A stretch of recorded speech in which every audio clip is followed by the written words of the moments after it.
701. That's the number of murders recorded in Chicago, Illinois this year alone. Violent crimes are on the rise in Chicago. Guy got out the car and he started shooting at the man on the porch right next door to us. Homicides in Chicago are up more than 50%.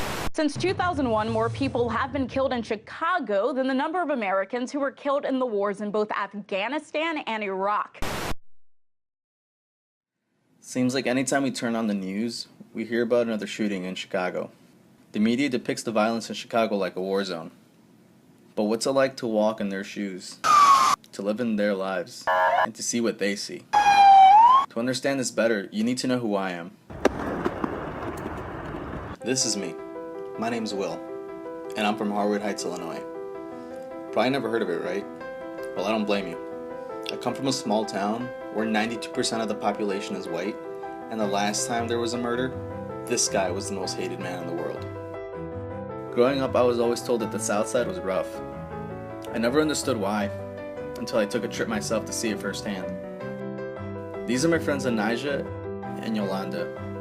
They both lived in the southwest side of Chicago their entire lives. Now Yolanda's a lot older and a lot wiser. She's seen practically everything that goes down in the neighborhoods. She told me a story about how when she was 26 years old, her cousin got shot for a coat. How that was the first time she realized the danger the streets carried. Now Yolanda has 3 kids. She told me how when raising them, she did everything in her power to keep them off the streets and on the right path. Yolanda said a good solution to end the violence would be to fix neighborhoods like Austin, Garfield, and K-Town. So I got in contact with someone on Facebook who said they'd be happy to show me around their neighborhood in K-Town. They only asked that I keep their identity a secret. Now K-Town is a part of North Lawndale.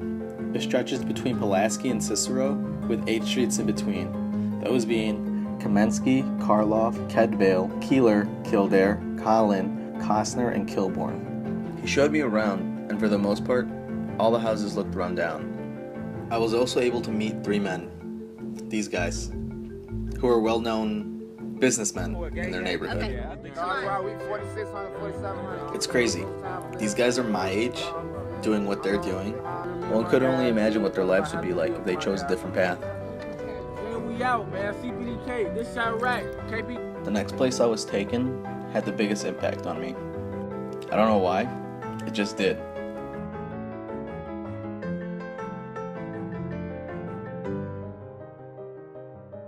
This is a crack house. This is where men and women would go to get high, buy crack, or sell it. The atmosphere of this place was something that I've never felt before. It's weird to think that at some point, this was someone's home. The vibe this place gave off was so off-putting that I just wanted to leave as soon as possible. I genuinely felt scared.